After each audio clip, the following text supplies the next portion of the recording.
You know the deal. Let's bring it in. MIC podcast, man, where was a master of their own creation. Our guest today, it's been a long. Oh, I'm sorry. Yeah, sorry. Episode 181. Forgive me. Our guest today is, this episode for real has just been a long time in the making. So I'm glad we could get our guest today on. But he is a film director, a producer, creative director. He's a post-production and filmmaking fellowship leader for the Warhol Academy at the Pop District. He operates as the CEO of the Passion Project, a creative company which he also founded. My man does it all. We got my man Jibril in the building. What's going on, man? What's good, man? How you doing, bro? It's good to chop it up with you on the pod, man. Like, again, we were just even talking off camera. Like, it's been so long since I've seen you. Like when I first met you was when, when Mike linked up with Kenny to record. Nah, bro, that was the first time I ever met you. Oh yeah. That's the first time we all met. Crazy, you know what I mean? And it's just like I don't even know. Like, what was it? Like 3 years ago? Yeah. 2-3 years ago? Oh, probably like 2. Yeah, bro. And it's like, you just been, as I just listed off, just doing so much shit, So, for anyone who may not know you or just, wants to get more familiar with you, bro, I think this will be just a dope conversation for people to do that. And I'm super excited for you to just tell your story and just give us some more perspective on your career, man. Yeah. And I know y'all been doing this for a minute. So trying, man. We trying, bro. The consistency that y'all been having. Appreciate you, bro. Like, you know what I mean? Yeah. That's huge because that consistency, is where like a lot of people fall off. Yeah, that right. Consistency that y'all having. Yeah, so, no, I appreciate you, bro. Y'all. Again, the guests make it worthwhile too. You know what I mean? So it's like we're not just showing up, talking to, just anybody. You feel me? So that definitely helps. But, Pittsburgh. Are you from Pittsburgh originally, or? Originally, yes, I am from Pittsburgh. Okay, got you. All right, yeah. What part? I'm from the north side actually, but I grew up on the east side as well. So like Northview Heights, okay, Hazelwood. A lot of my family is in Northview. Well, grew up in Northview, and then I spent a lot of time growing up in Hazelwood too. Okay, so, between those two areas. Yeah. Between those two areas. So like what? As far as like, when you were a child or just in adolescence, just generally, like, were you a creative kid? Like, were you just kind of like a little bit more rambunctious? Like what was your vibe, at least like as a kid? Like, was the creative bug always there? Yeah, a little bit. I would say like, I always shout out my cousins on this because my cousins really, I was always the youngest in the room all the time. So I was the youngest of my generation of cousins for the most part, especially like on the boy side. Okay. So, I was always hanging around them, trying to like be, what they was on. Facts. And so like they kind of helped spark my creative mind and just helped me just like expand in terms what of were they into creatively? I mean, we was doing all types of stuff, man. I mean, like we was making movies. Damn. Like, we would like get together and we would just like improv a movie. Yeah, right. Spot. Yeah, fact. In the house outside. Yeah. Just, all right, y'all, like this is boom, and we just go off each other on the line. Yeah, right. Got little action movies. We hiding it behind the wall. Yeah, right. Get him. Nah, I mean, bro, that's fire as hell, bro. Like that sounds fun as fuck. Like, yeah, that sounds dope. So we was doing that. We was huge into wrestling growing up. Oh, so come on, bro. I'm a huge wrestling fan. So I'm still a huge wrestling fan, bro. Like, you know what I mean? Yeah, so facts. It's like we had all the action figures. Yeah. One cousin, he had the action figures. He had the stage. Crazy, yeah, bro. Yeah. Everything. The whole setup, like the jumbotron in the joint, like the ring, like Ends of action figures. That's bro. I was always so jealous of kids. I just had cause like I never had the figures, but like I just loved wrestling, bro. So just like if you would have that whole setup, bro, I was like, dog, this is. It just made me love it that much more. Just like see shit like that. I'm just like, nigga, this is just great. And I'm like, yeah, all the different Rey Mysterio masks. That's no, like, he was different. No, yeah. That's fire. No, that's crazy. I'll like, give it up. That's crazy. Yeah, right. We could just like create whole shows. Yeah, right. Just like scratch that itch, even right. Yeah, with just that. Have the whole shows with the action figures. Then then we'd all get on the game and we'd go on SmackDown versus Raw. Absolutely. Characters. Yeah, right. Storylines on there. Yeah. Put them on YouTube. Absolutely. And then like, so we was like doing a lot of stuff like that. But then at the same time, we'd be outside playing football. Okay. Watching football. Yeah. And just dreaming. Really. No, bro, that is like I'm just glad that you got that like experience, bro. Like that just such like a nurturing, just like creative, just like dope, fun, you know what I mean? Just like environment and like, upbringing. Like so like it makes a lot of sense, like, how your career just like evolved into like, what it did. But just to have that just nucleus, and I hope you never lose that just fun in creating. Like you always create like you were doing like back then. Yeah, you know what I mean. Like just keep that nucleus, and like bro, like this shit will never not be like dope to you, bro, for real, bro. Like you was improv in the movies, and like, you know what I mean, like that's just, and we was just doing like, that's what I'm saying, like we like y'all weren't, we're going exactly, bro. Like it's just like if you like, and like I love this bar from Tyler the Creator, create like a kid, edit like a scientist, like yeah, bro, I know, like it's a clip going around, so like I'm not sure if it's like hit your algorithms yet, you know what I mean, but that's just something. And like, bro, his just philosophy on creativity is just, again, like apart from his actual art, like just his outlook on the creative process, creativity. What's your outlook on creative process and creativity? I mean, bro, it really is the essence of what he's saying, bro. Like just keep the nucleus of like, bro, like just what you were doing with your cousins, bro, like that should always be the heart.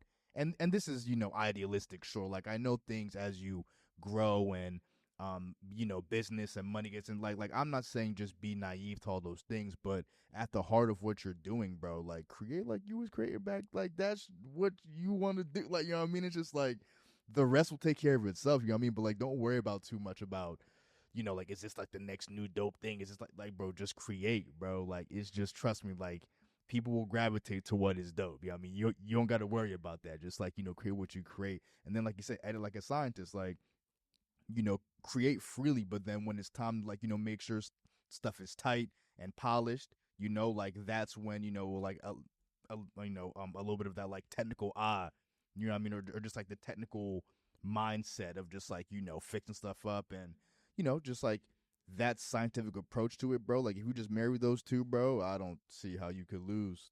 You know what I mean? Just like as as an artist, you feel me? So, but thank you for even like, going through that. When would you say like was your first memory of like connecting with just film or like media or like, shit like that? And let me not say even first memory, but just like from, what you can remember, like your earliest being like, yo. Oh man, this is actually, so when I was younger, I used to actually watch movies a lot. Mm-hmm. So I had a VHS tape when I was a kid. So my mom had a big floor model TV with the VHS, and we had all the VHS tapes. Mm-hmm. And I would get the orange joints. Okay. The orange joints. You know about the VHS tapes? Yeah, of course, so, bro. the orange joints, them was the joints that you wanted to see. Of course, shout out to the Rugrats. Them was the ones. Shout out to the Rugrats, man. I think the Wild Thornberries had an orange joint too. Yeah, bro, yeah. So, I would watch a lot of those movies growing up, and I watched like the same ones over and over. Yeah. I was like, I'm still the same way, low key, but yeah, no. When I was a kid, bro, I would burn the same movies to the ground for sure. Yeah. And so one of those was the Rugrats movies. Facts. Rugrats yeah, Paris, bro. actually. It's because like obviously we love the Rugrats, but that movie was like, it had some weight to it, bro. Like with Chucky's mom and all that. That shit was heavy, dog. Boy, what? Yeah, that shit was heavy, son. Like, I'm up there. I'm a kid. I'm a bro, like, dog, like, you really felt like it was not all games on that show, bro. Like, No. they touched on like a heavy, heavy topic. Like, Yeah, that shit was different.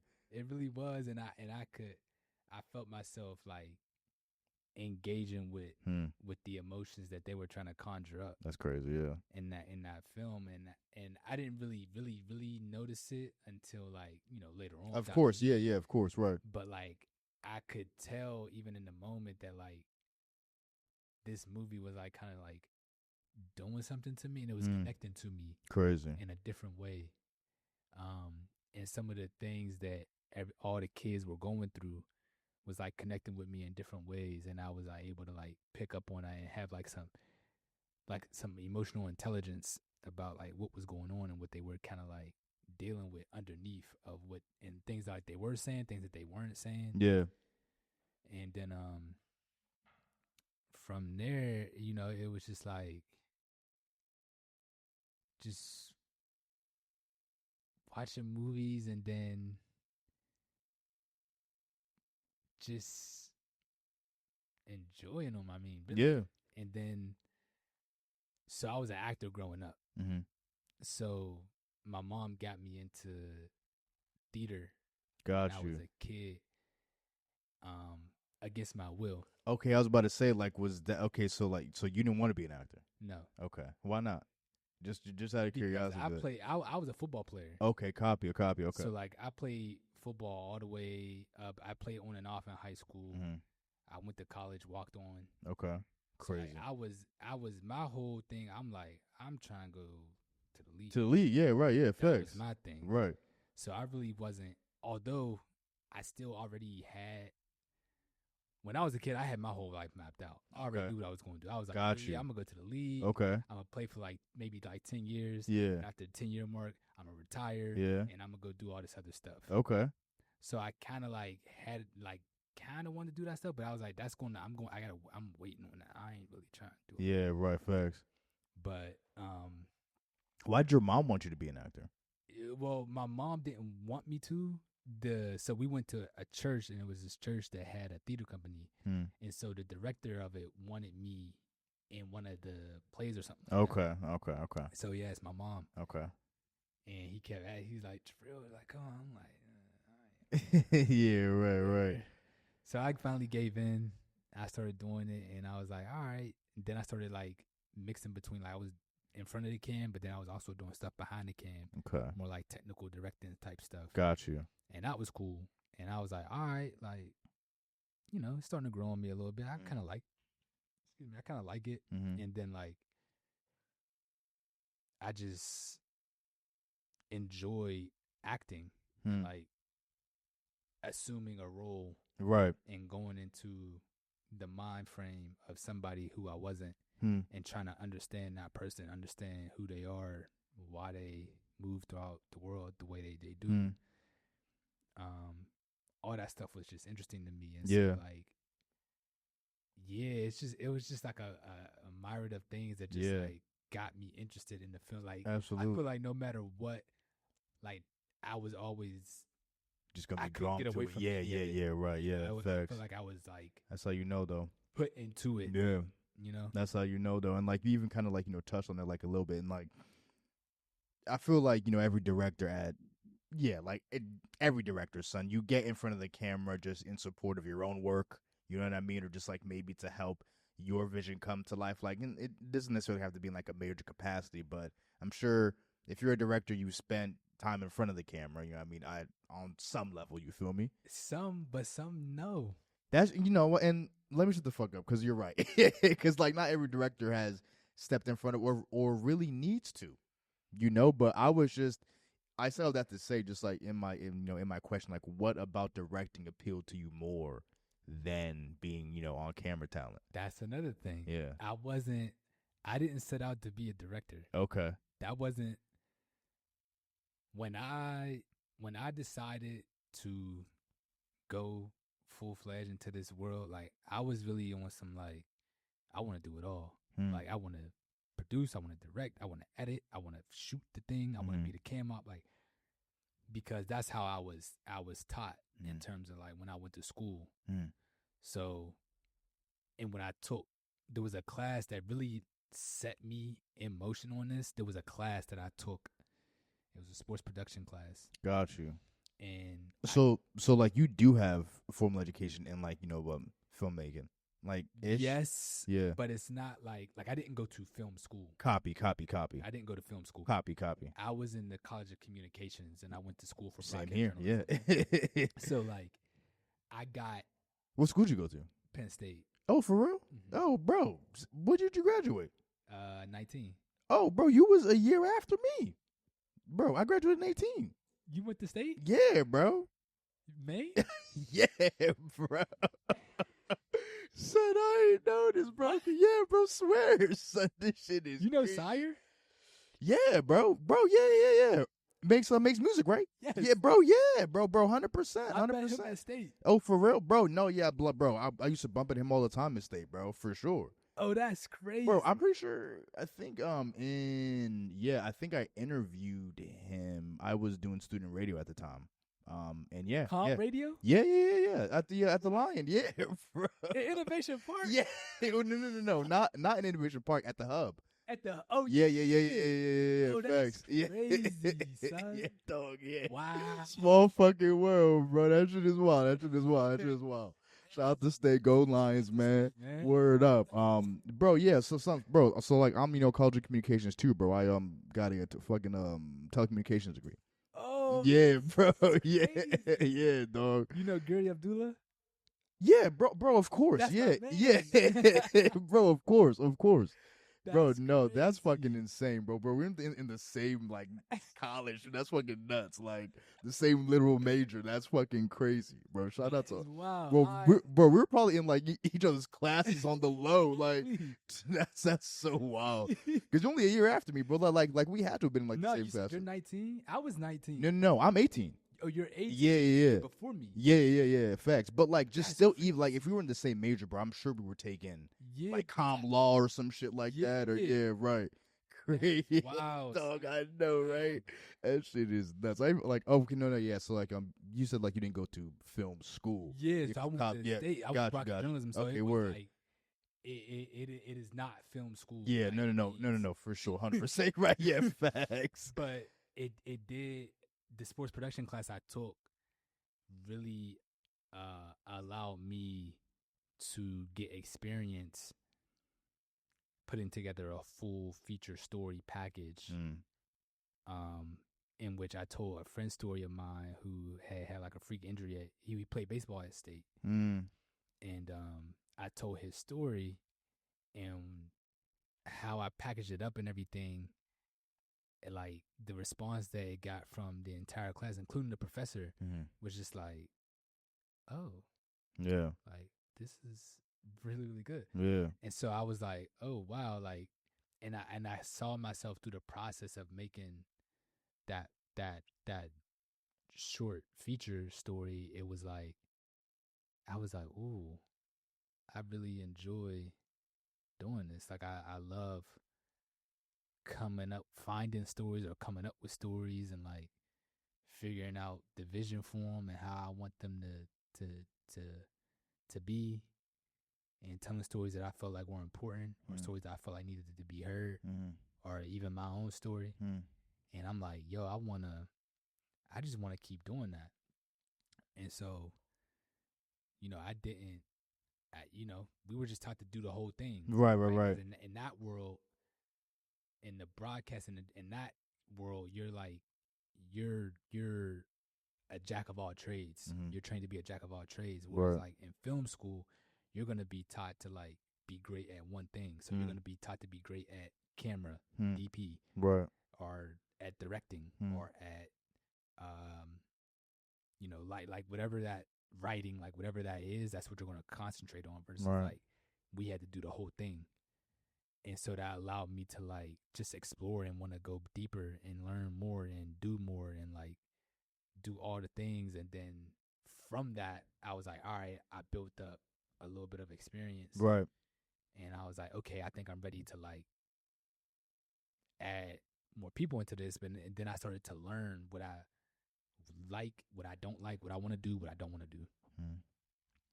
Bro, and just even, last little bit about Penn State, son. Like I had like my senior year, bro, I was in a like a documentary, like, filmmaking class, bro. And like, we had to film just like, about a subject, and like I chose Mike. So like we were just like, filming about his career at the time, and like I had to come down to Pittsburgh and just like, film him, and shout out to Nate, like, we were doing some filming at his crib too. So I mean, like I just mentioned that because like it just even kind of sounds a little bit like the class you took for that, when you were just making the project about your homie in baseball. You know what I mean? So it's just kind of crazy how small the fucking world is, bro. Like that shit is crazy.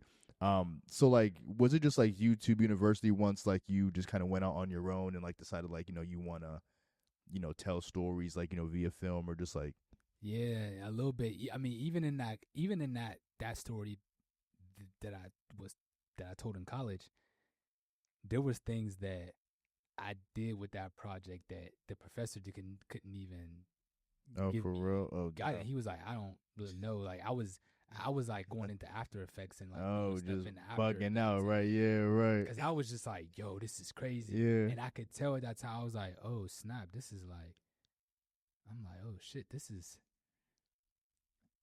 like, it was taking me back. Yeah, right. To when I was younger, same. and I'm like, oh, yeah, I'm yeah, connecting. Yeah, dog. Because I had stopped in high school because I was so focused on ball, so I really wasn't focused really on it that much. Yeah. Why'd you stop playing ball? Because I wanted to do something else. Okay. Like there was something that I was like, I just felt like my time was like up with it. Yeah. And so like I was like, I feel like there's something else I need to be doing. Mm-hmm. So I was like, I'm gonna go figure out what that is. Facts. Hey, bro, and you did, bro, like completely. So what was that journey like for you? Just like even just kind of reconnecting, just what you love to do. Like, like after you stop doing something like, that you kind of like, planned, like your life for, but then like to venture over into something that like, helped you reconnect with what you truly like love to do. That was like, so it allowed me to like open up my creative mind a little bit more, because it had kind of been I had closed it off a little bit, so I really wasn't using it as much. So it just allowed me to like start thinking more creatively and like allowing my mind to just run and just try things and just like be curious. Mm-hmm. And it was it was YouTube. Yeah. It was, some of my friends sending me different things. I'd be like, yo, I'm trying to learn. Like I'm trying to figure out how to like make this transition happen like this. And they'd be like, oh, well, you just blah, blah, blah. Yeah, right, yeah. I'll send you a tutorial. Yeah. Oh, I'm on that tutorial. Yeah, right. Facts. Yep. Tom stamping. Okay, where'd I go for? Yep. Mm-hmm. Yep. Okay. Yeah. After Effects. Yeah. I learned After Effects because one day I was at my job when I was living in New York. I was at my job, and how long did you spend in New York?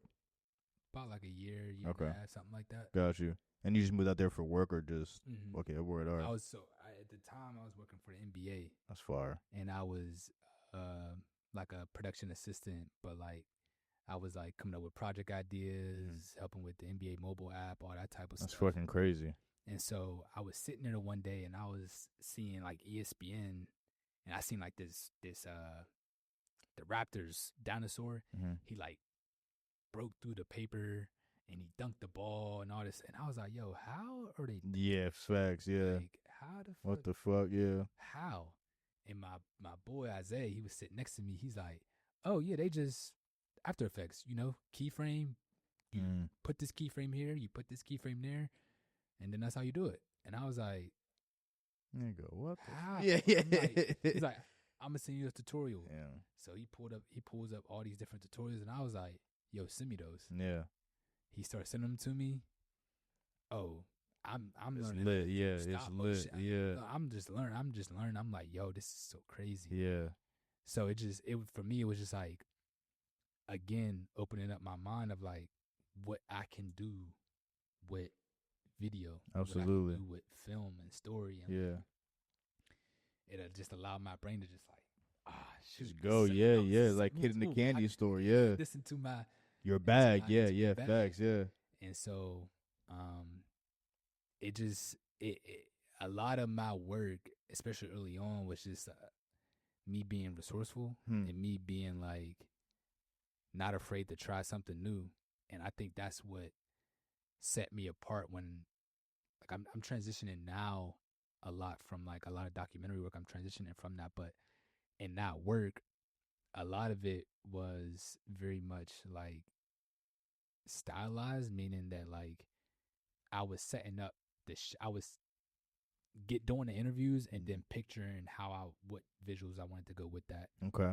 And then creating those visuals to go with it. Fair play, yeah. So it just allowed me to think creatively, like, and outside of the box. Like, I can't go and recreate this moment exactly. Right. How can I still make the most of it? Create a moment that felt like it. How can I still bring the audience into, or as close as I can to that, even though I can't go and literally recreate that scene. Sure. And it just allowed me to just open my mind and think creatively. And I think that's what helped me kind of like set me apart in terms of like my storytelling. Absolutely. How'd you enjoy your time over in New York working with the NBA? Like, what was that experience like for you? It was a lot. It was a time. I'm sure. It was a time, like, because I was there during the pandemic season. Yeah, that's crazy. Before the pandemic season. Yeah. So it's like you got that job pretty much like right out of school then. Yeah. That's crazy. That's fire. Damn. And so like it was a great experience because I got to learn.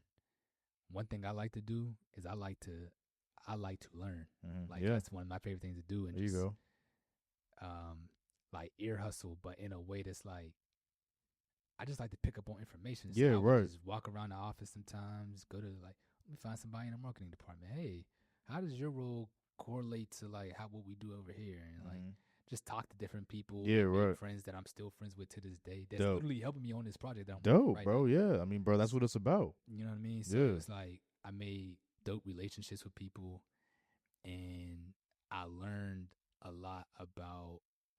That was the beginning of me learning the cycle of content and like how far in advance I need to start like trying to pitch an idea or coming up with an idea, right? Like if I want to do something for Mother's Day, you got to start in fucking November of like, right. In order for it to even get through all the approvals that it needs to go through before it could even be okayed. Right. You know what I mean? Right. And especially at a big corporation like that, there's so many other people that have to say yes to what you're doing. Right. For it to even get approved. So it's like, oh, you need to think about this way beforehand and like be working on it then so that it can actually have a chance. So like I was just learning stuff like that and then just coming up with ideas that like I was able to get published on the WNBA's social pages, which was cool. That's like, dope. I came up with an idea and I was like, hey, I put it together. I'm like, hey, what do you think? And the lead of social for W was like, this is fire. Let's develop it more. She gave me some notes. I'll go back, take the notes, edit it some more, develop it some more, took it back.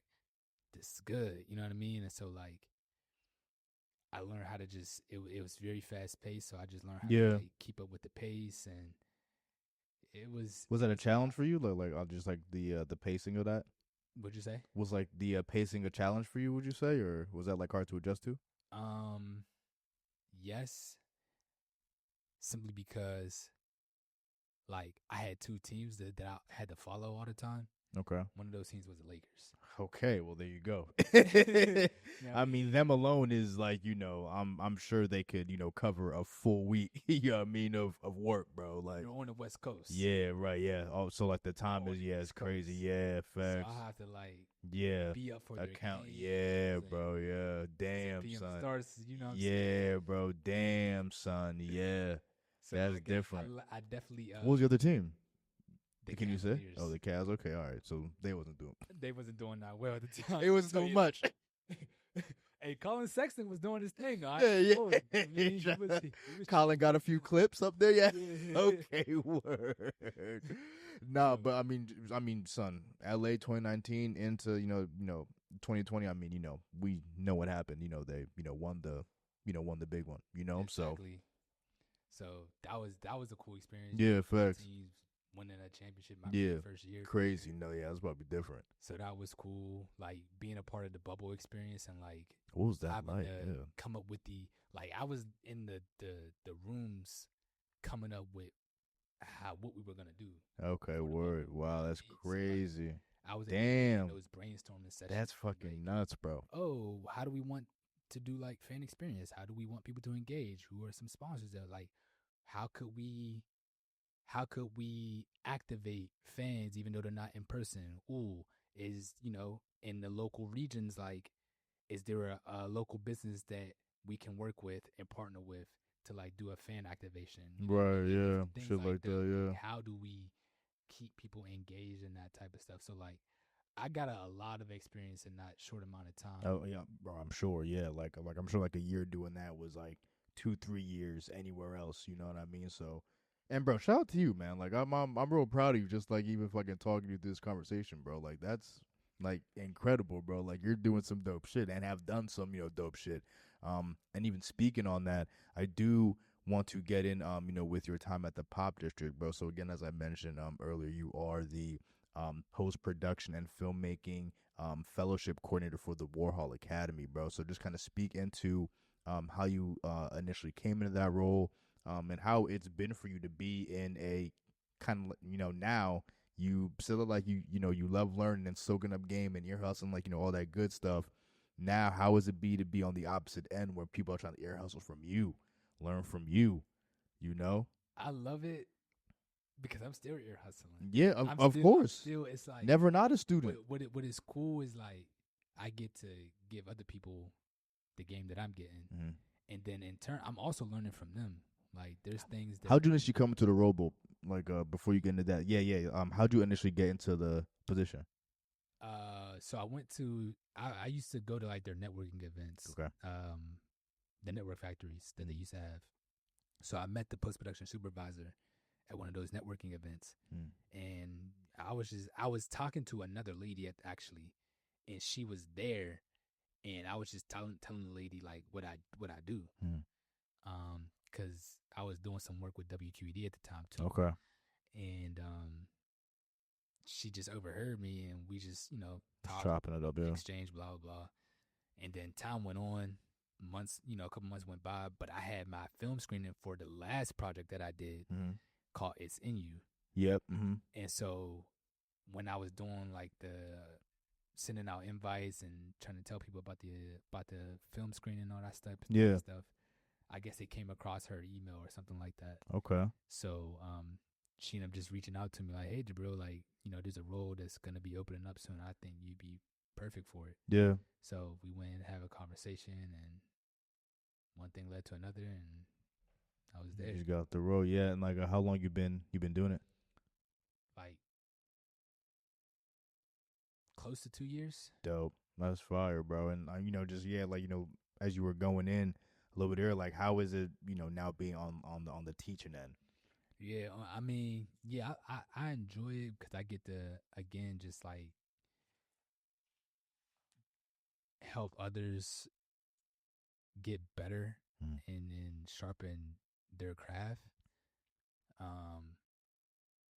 and become better filmmakers. Like, yeah, there's times like I'll see them create their projects from the beginning to the end, right? So I see the whole process, and at the end, sometimes I see a lot. I'll like be jumping out of my seat because I'm like, yeah, like that's what I'm talking about. Because I'm like, I knew like I could.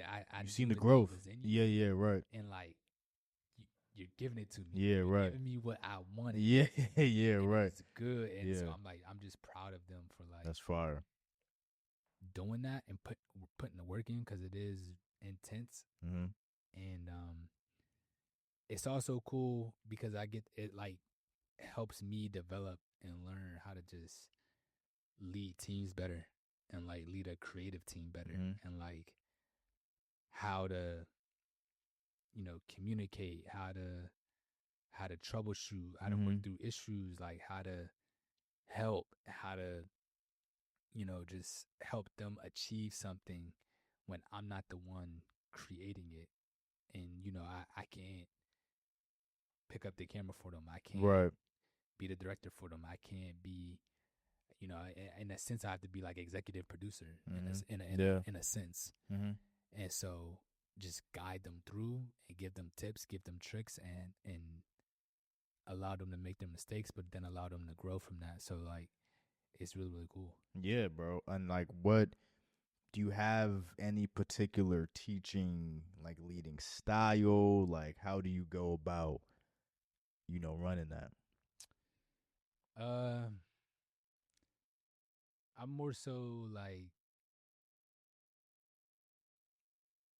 I'm not really like a micromanager. Right.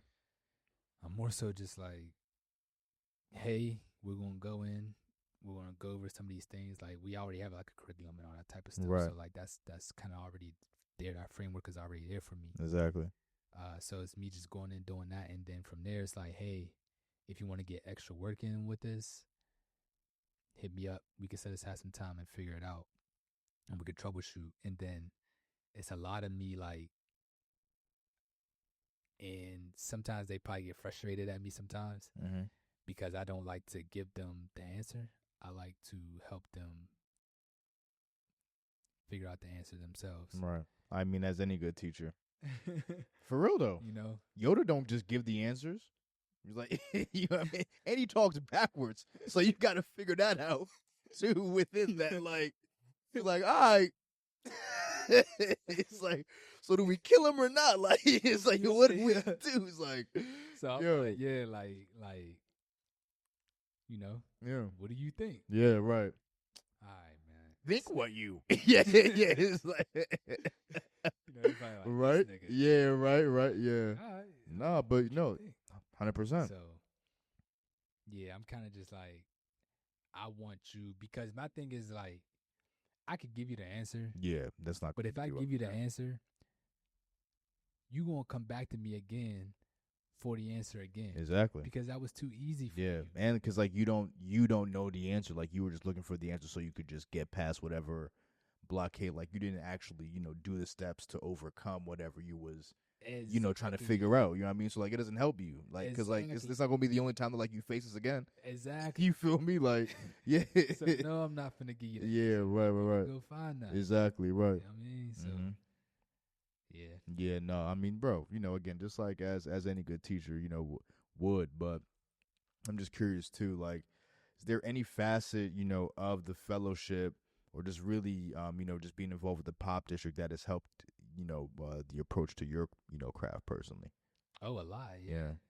I would say, just even like workflow. Yeah. And like setting up better systems and, being able to learn from, you know, some of the like senior leaders, you know, that were there, and just being able to, you know, see how they do things. Right. You know, having the experience that they have, I think has been mad helpful. And then,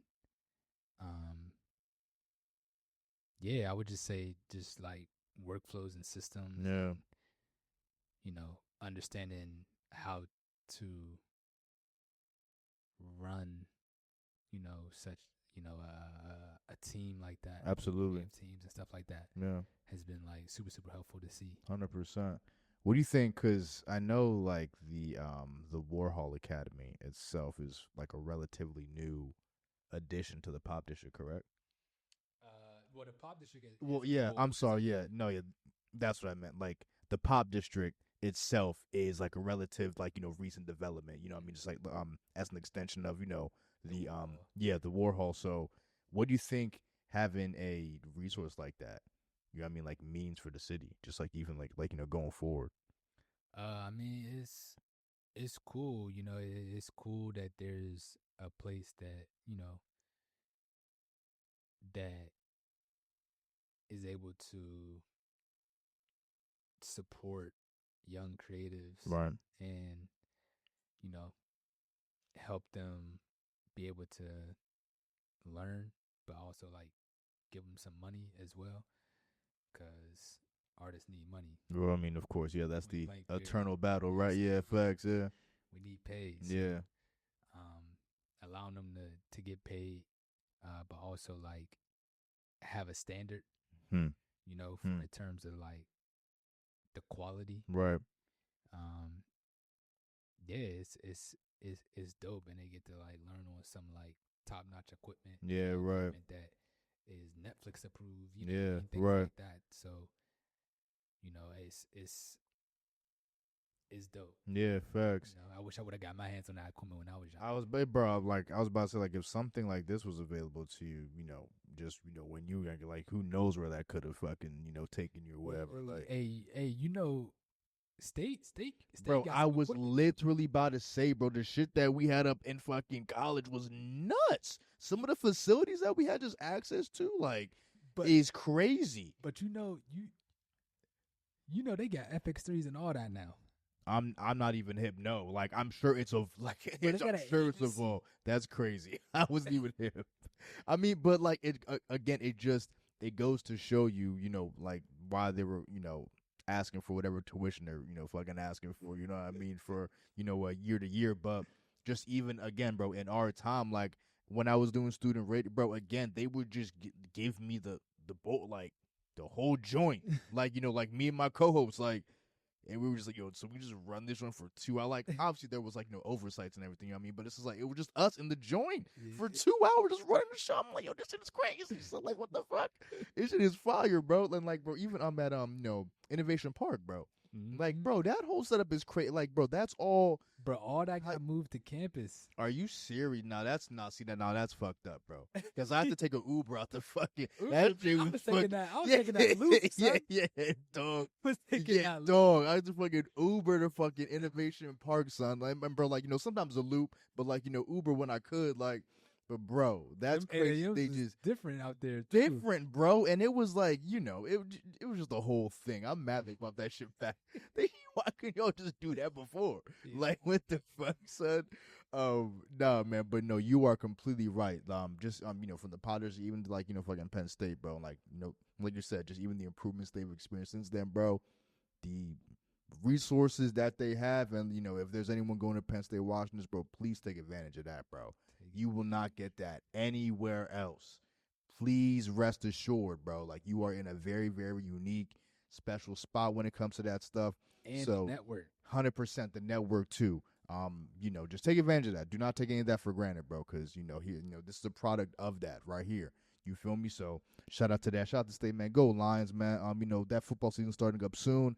And that's all I'll say about that. So,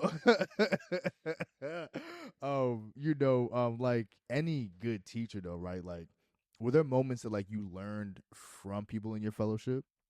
Mm-hmm. Like, and then just like, just if you just, want to touch on those moments, like what that was like? Yeah, I would say,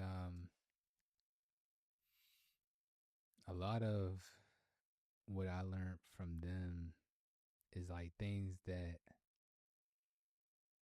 not necessarily technical things. It was more just like they were just helping me learn how to grow, manage multiple people, mm-hmm. Because it's 8 of them. And so, like, I'm the point person for them on, like, everything. Yeah, right. Right. So, I have to make sure that they're good and that they got what they need, and that, that they're getting things done and that they're moving along. Yeah. And, that's like, managing people is not easy. At all. And because, there's just different personalities, all types of shit. Like, different types of people that like to work in different ways and like to do different things. And so you have to, like, help them in different ways and, like, get them moving in different ways. Yeah. So I would say just, like, yeah, they just help me learn how to communicate better. Mm. And then like they just helped me learn how to explain things clearly. Right. And yeah. Yeah. No, I mean, but like, it makes us, a ton of sense. Like that again, that leader to, or mentor to mentee relationship, you know what I mean? It's two ways, you know what I mean? Like you're very much like, a teacher and like, a guider, but you know, you're always a student of life. Like it don't matter. Like your lessons could come from anywhere. It can come from someone who has a lot more experience than you. Can come from someone younger than you. You know what I mean? Like it's just a matter of you being open to, whatever is just trying to be shown to you, man. So and shout out to you, man. Like I'm sure your fellowship is in good hands. But like, are you currently overseeing one, or like is like a new one about to come in? What's the situation with that? A new one is about to start pretty soon. Okay, word up. All right. So, how you feeling about it? You feeling excited? You feeling? Have you met any of the new members yet? Or yeah, okay, I'm ready. I think they're going to be really good. A couple of them are Penn Staters. Oh shit, there you go. That's crazy. All right, word. So yeah, I'm excited. Hell yeah, their work looks good, and so I'm excited to see what they're gonna create. Absolutely, man. I'm excited to see just like what you just even showcase from that, man. It's gonna be super super dope. So how do you think your approach to visual storytelling, filmmaking has changed from like when you started to just how you move now? Repeat that question one more time. Yeah, just like how was your approach in filmmaking or like visual storytelling, like as you say, like how do you think that's evolved from when you started to now? My approach to visual storytelling, how has it evolved and changed over time? I would say like that's a good question. That's a really great question. I would say that I'm a bit more scientific than I used to be. Yep.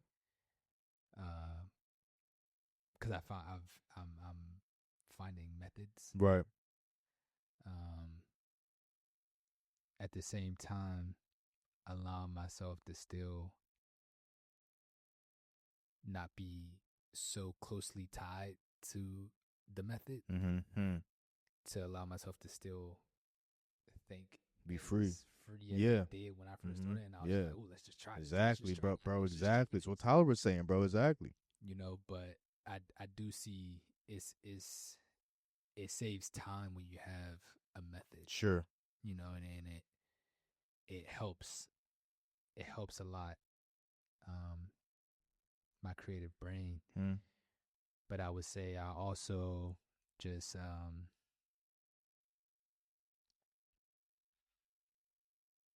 feel like I have a better glimpse and a better understanding of like how to tell the story than I did years ago when I first started. Of course, yeah, for sure.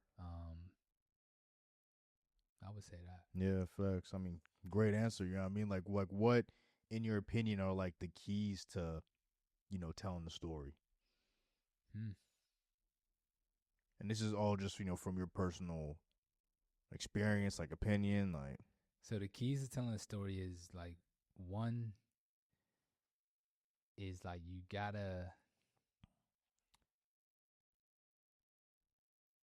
have to understand your story or your subject. Whatever the subject is, whether it be an actual person or whether it be a thing or a concept, like you have to understand it, and then you have to go through and think about like beginning, middle, and end. Where do we start? Where do we end? And a lot of times with storytelling is like when you're trying to tell a story about somebody or about someone, and you only have so much time to do that, right? You need to be very, very focused on what you want to talk about. Fair. In regards to that person. So I could make a 5-minute film about your journey at Penn State and how you got to where you're at now. No.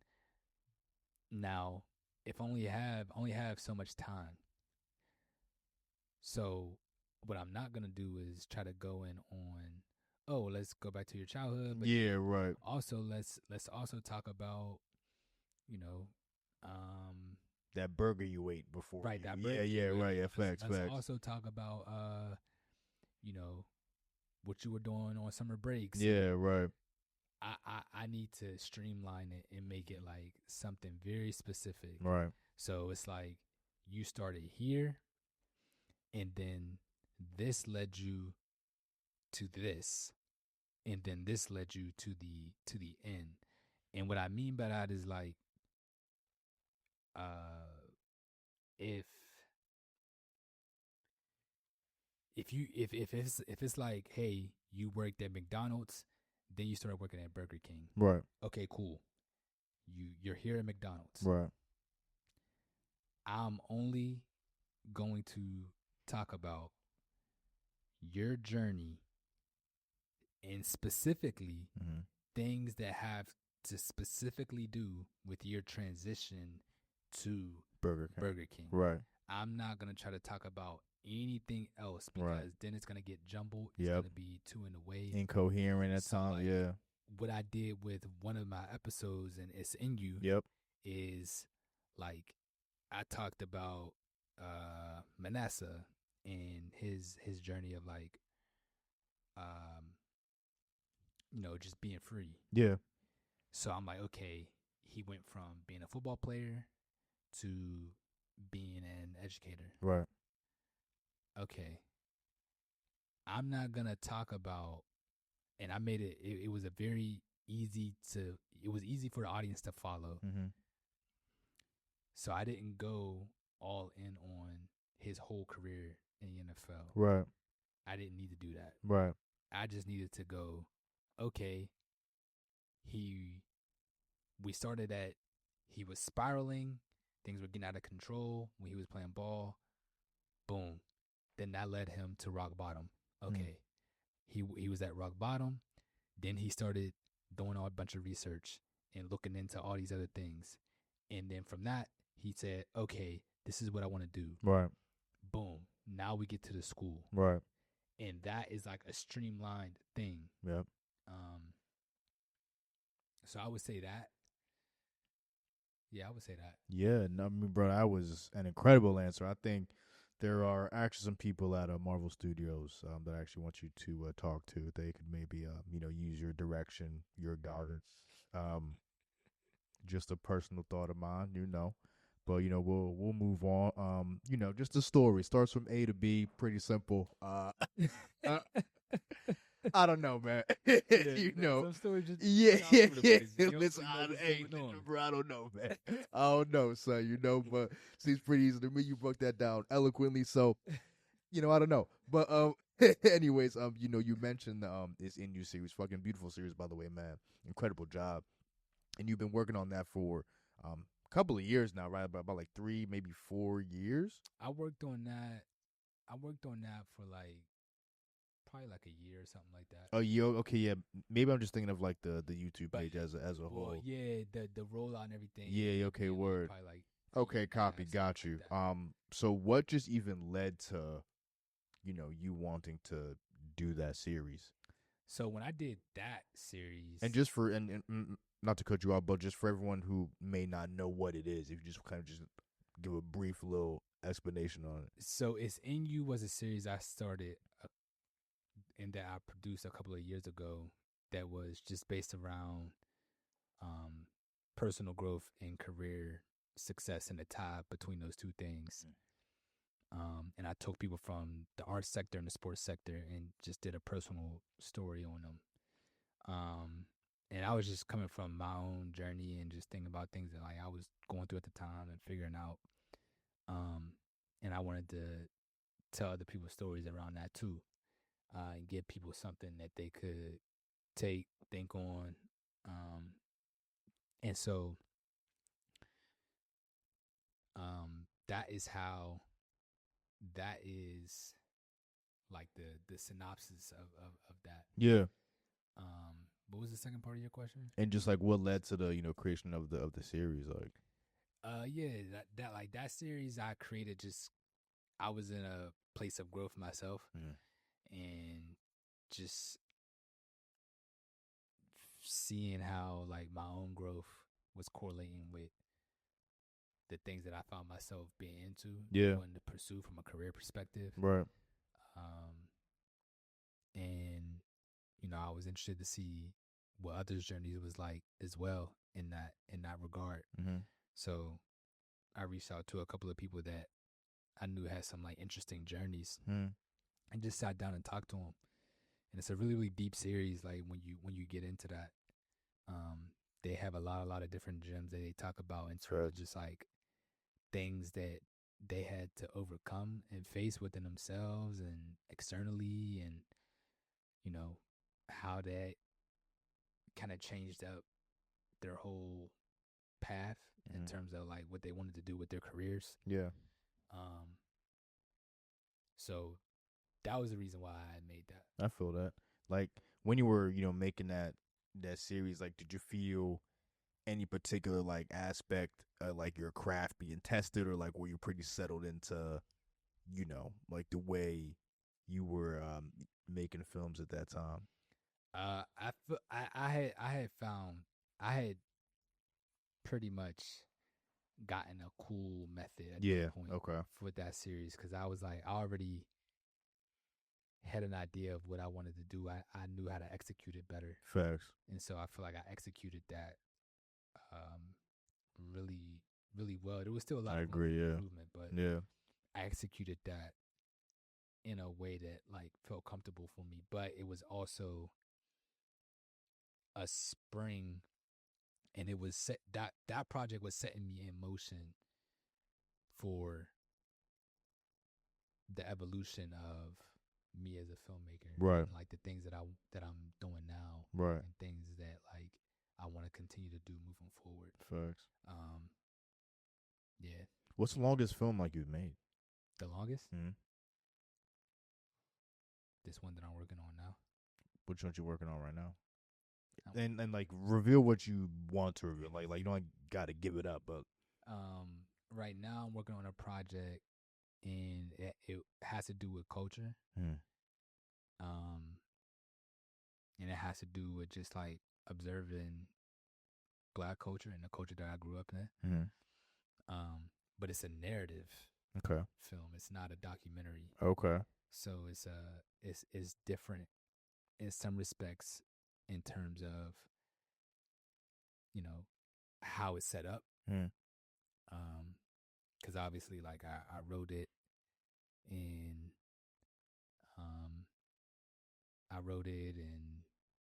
directed it and acted in it as well. But, dope.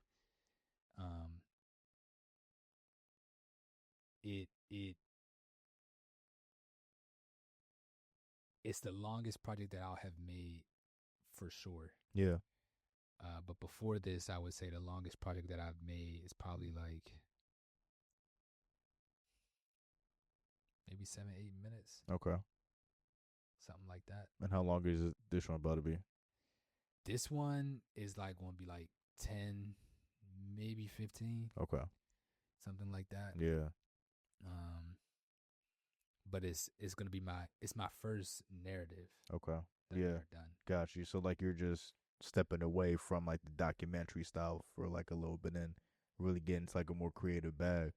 Yeah. Was that fun for you? Like I'm sure that was mad fun. It is what I've been really itching to go into towards.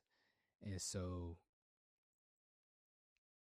it was an opportunity for me to like really do it. Stretch those muscles. Stretch my wings and it stretched me in a lot of ways, and it taught me a lot, and things that I wouldn't have been able to get in terms of just like understanding and learning and growing and developing as a director, of course, and as a producer, as a filmmaker. I wouldn't have been able to get that had I not decided to go and do this. Absolutely, thing. Bro. I'm super excited for that. You know what I mean? Like, you know, make sure you post that everywhere. Like, you know, once that drops, because I'm definitely trying to peep that, bro. I'm just happy for you. I'm excited for you, bro. So your production company, man, the Passion Project Creative Company, bro. How did that come about, bro? And just like, you know, what was life looking for you when you decided to start that up? So it's actually a really funny story. Originally, most people don't know this, but when I was back in school, I had started an athletic, like a sportswear company. Okay. And it was called Trenches. Okay. Yeah. And I was like, yeah, I'm like make some socks, I'm gonna make some like clothes, blah blah. And you know, I was just developing that brand. And then I got to the point where I was getting mock-ups of clothes. I was working with manufacturers overseas. Like, all right, just like the designs. I was designing them, and like this is how I want the cuts to look. And I was looking at Nike and all these other companies and seeing how they were designing things. And then I got to the part where it was like, oh, I need to start marketing this stuff. And I was doing that. I had an Instagram page and a website. And I'm like, oh, I gotta like tell stories on this stuff. Like, this stuff can only sell if I like really like go and like tell stories and create content to support this. Fair. And I was like, oh, okay. I need to take a pause. Yeah, right. Oh. Got it. So I was like, all right, I need to take a pause on this and think about this a little bit more. Right, facts, right. I did, and then I graduated, got my job, and I was working, and then I just kept thinking, I'm like, what do I want to do with this brand? Like, what do I want to do with it? And 2020 gave me an opportunity to go like sit down and go, okay, what do I really want to do with this? Facts. And I'm like, well, I love storytelling. I love film. I can just like start telling stories. Like, this is what I want to do. I'm like, well, I already have like a frame, like a really, really rough framework. Facts. So I just wiped the whole page, wiped the website, just wiped everything. Yeah. And just started from scratch and like started. It's a beautiful thing about Instagram. You can just archive and start again. You know, you can just start wipe again. The slate clean. Like So I wiped everything. Yeah. And like I had like a notebook and I was just writing down what I wanted this to be and how I wanted it to develop. And then I just started working on it from there. And it was actually a placeholder name that I had called Intrinsic Media. Right, yeah. Saw that, yeah. A placeholder name for a while until I found like something that I really, really wanted. And then that became Passion Project Creative. But it just came from that need of like telling stories with the NBA was cool. But I wanted to tell stories that didn't always have to do with the court. You know, I'm very into character-driven stories, and I'm very into like telling real stories that like really matter and really start to like and like really tap into like people's emotions. Absolutely. Tap into any good story for real. Yeah, and things that just I didn't want to be boxed into only being able to tell stories within the sports arena. Right. And so I'm like, okay, I'm gonna just do this on my own. So I was still in New York, and I was just going around with my camera that my homeboy gave me, and just telling stories in different ways. And then it just continued to develop and just learning more, figuring out how I want this thing to grow. And then I got some friends that's like, hey, let's do this thing together, you know, type of deal. And just like it just developed. Yeah. It just developed. And I just like it's been developing strategically. Absolutely. You know, I'll say that. Like I never as much as it is a passion, I was very aware that like I wanted this to be a business. So I've been able to like think strategically of like how I would really like to see this grow and like Absolutely. things that like could be done. Yeah, for sure. So yo, Jibril, thank you for breaking that down for me, man. It's been a pleasure, man. Let me just dap you up for the one time, bro. This is just the point in the pod where if you want to plug anything, if you got anything that people should look out for, where they can find you on social media if you want to be found, totally up to you. But yeah, man, the floor is yours. Plug away. And I think this episode will be really dope for people just to get to know more about your story, man. Thank you so much for coming up and chopping it, man. Yeah, appreciate you. Of course, man. No problem. Plugs, I would say we're working on a very, very, very big project. Okay. That will be coming out starting in October. Okay. And then going all the way until the summer of 2026. There you go. So to stay tuned on all the details of that, go to www.passionproj.com and tap on greetings tab, the greetings tab, and put your phone number, put your email in there because we're going to be doing like giveaways. We'll be updating people on like exhibitions and like the film and the photo series and all these things that we kind of like got planned. It's going to be a really, really, really big project that is just celebrating our culture in a lot of ways. So, yeah, I would say that's the biggest plug. Absolutely, man. Well, listen, man, look out for that. Jibril, big project coming super soon, man. MIC Podcast, episode 181, where we're a master of their own creation. We got Jibril in the building, man. And we're out, bro. Peace.